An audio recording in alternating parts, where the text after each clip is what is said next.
আরে জমি তো ভাগ করে দেবো ছেলে মেয়েকে। তো জিবরাইল যেভাবে বলছেন দিন রাত এসে বলেন, তাতে আমার মনে হচ্ছে, আল্লাহ নবী বলছেন, আমার মনে হচ্ছে কবে যে বলে যে জমি ভাগ দিয়ে দিতে হবে প্রতিবেশীকে। এমন ভাবে বাড়ি করেছে, প্রতিবেশী যদি দেওয়াল উঠায় তার মিস্ত্রি ঢুকতে পারবে না মধ্যে দিয়ে, প্রতিবেশী যেন আর কাজই না করতে পারে, ওইভাবে প্রাচীর উঠানো আছে।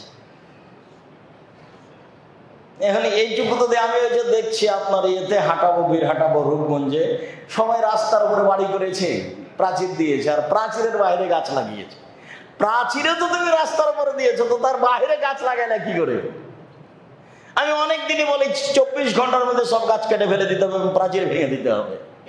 রাসূল সাল্লাল্লাহু আলাইহি ওয়াসাল্লাম বলেছেন যেখানে রাস্তা নিয়ে গন্ডগোল, সেটা যা আছে তার ডবল হবে, এবং একমাত্র রাস্তার কারণেই বাড়িঘর ভেঙে দেওয়া যায়, এটা আল্লাহ রাসূলের কথা। কঠিন ব্যাপার। রাস্তার সাথে কোনো আপোষ নেই, রাস্তার বিষয়টিকে খুব শক্তভাবে রাসূল সাল্লাল্লাহু আলাইহি ওয়াসাল্লাম দেখেছেন, রাস্তাতে বসতে নিষেধ করেছেন।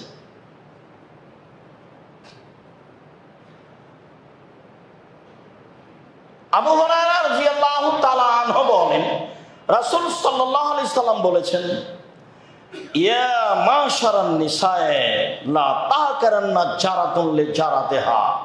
প্রতিবেশী মহিলা শোনো, পৃথিবীর সকল মহিলা শোনো, প্রতিবেশী মহিলাদের তুচ্ছ মনে করো না, প্রতিবেশী মহিলাকে তুচ্ছ মনে করো না। ওয়ালাউ ফিরছে না সাতিন, সময়ে সময়ে প্রতিবেশী মহিলার কাছে দিয়ে পাঠায়, ছাগলের খুর হলেও। মানে প্রতিবেশী হক রাখে, একদিন তরকারি দিয়ে আসিও, একদিন কলা দিয়ে আসিও, একদিন ইফতারি দিয়ে আসিও। পৃথিবীর প্রতিবেশী মহিলা শোনো, মহিলাকে বলছে, পৃথিবীর প্রতিবেশী মহিলা শোনো, প্রতিবেশী মহিলাকে তুচ্ছ মনে করো না, অল্প থেকে অল্প হলেও দিতে থাকো, কম থেকে কম হলেও দিতে থাকো। এই আদেশের পরে আয়েশা রাদিয়াল্লাহু তাআলা আনহা বলেন, আল্লাহর নবী, ইন্নান জারাইনে, আমার দুইজনের প্রতিবেশী আছে, এলা আইয়িহিমা উহদি, আমি কিছু হাদিয়া দিতে চাচ্ছি, তো দুইজনকে তো একসাথে দিতে পারবো না, তো আমি দিব কাকে? একসাথে 4-5 জনকে দিলে থাকতে হবে না, দেখুন দুইজন প্রতিবেশীকে আয়েশা রাদিয়াল্লাহু একসাথে দিতে পারবেন না। বলছে আপনি যেভাবে বললেন তো প্রতিবেশীকে কিছু দেওয়াই লাগে, তো আমার যে দুইজন প্রতিবেশী আমি এখন কি করব?